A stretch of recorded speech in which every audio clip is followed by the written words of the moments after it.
విడు మొరటోడు అని వాళ్ళు వీళ్ళు ఎన్నెన్ని అన్న పసి పిల్లవాడు నవ్వాడు.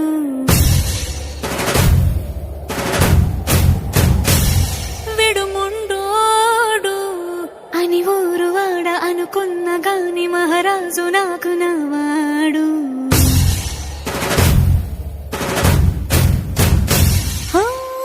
మాట పెడుసై